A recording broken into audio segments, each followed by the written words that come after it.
Bismillahirrahmanirrahim. Assalamu alaikum students. We are done with chapter number 11, that is sound. All the topics have been discussed. Now we are going to discuss the MCQs of this chapter. So the first one is, which is an example of longitudinal wave? Option A, sound waves. Option B, light waves. Option C, radio waves. And option D, water waves. In this chapter we discuss that the sound waves is an example of longitudinal waves. So the sound waves move back and forth in a medium. So the answer is sound waves.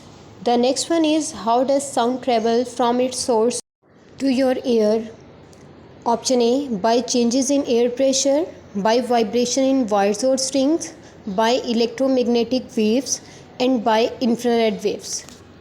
Students, कोई भी sound जब travel होकर आपके years तक आ रहा है तो दरमियान में किसी मीडियम का होना ज़रूरी है, और वो मीडियम क्या है? एयर।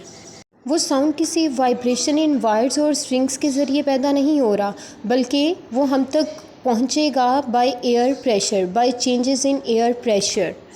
एयर प्रेशर में चेंज आएगा तो साउंड हम तक पहुंचेगा, क्योंकि जिस सोर्स से साउंड प्रोड्यूस हो रहा है उसके सामने एयर पर प्रेशर एक्सर्ट करेगा और फिर वाइब्रेशन के थ्रू पार्टिकल्स अपनी एनर्जी को ट्रांसफ़र करते जाएंगे और हमारे ईयर तक साउंड रिसीव होगा। So the correct answer is by changes in air pressure. The next is, which form of energy is sound? Electrical, mechanical, thermal, chemical? The answer is mechanical energy. Why? Because sound needs medium to travel, and mechanical energy is an energy which require any medium for their propagation.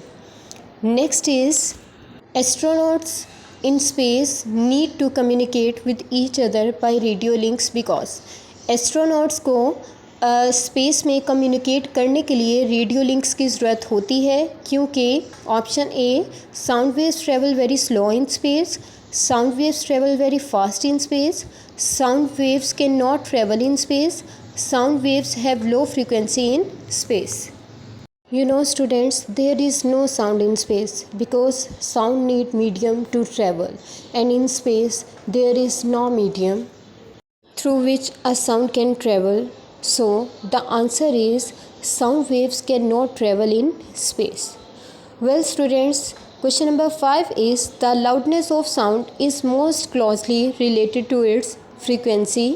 Option B, period. Option C, wavelength. Option D, amplitude.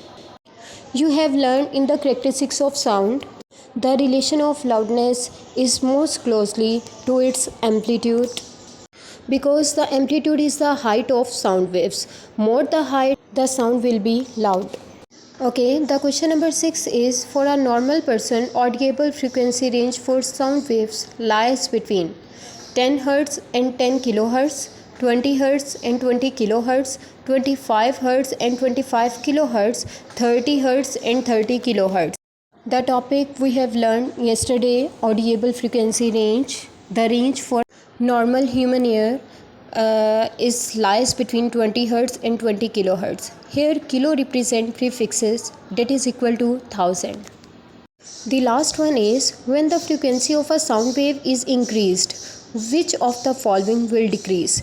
जब हम sound की frequency को increase करेंगे तो कौन सी quantity decrease हो जाएगी? Wavelength, period, amplitude?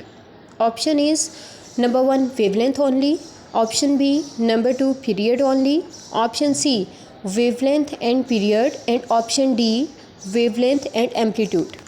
Well students, आपने इस चैप्टर में 2 रिलेशन पढ़े, V is equal to F lambda, F is equal to V over lambda. F का इन्वर्स रिलेशन है लैम्डा के साथ और दूसरा रिलेशन है F is equal to 1 over T. इन दोनों रिलेशंस को देखें तो वेवलेंथ और टाइम पीरियड, इन दोनों का इन्वर्स रिलेशन है फ्रीक्वेंसी के साथ. फ्रीक्वेंसी बढ़ाएंगे तो एक टाइम पीरियड डिक्रीज़ होगा, दूसरा wavelength.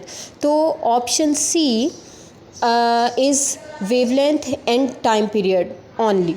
So correct option is option C. यानी फ्रीक्वेंसी बढ़ाएंगे तो वेवलेंथ भी डिक्रीज़ होगी और टाइम पीरियड भी डिक्रीज़ होगा. I hope you got it. Thank you very much. Allah Hafiz.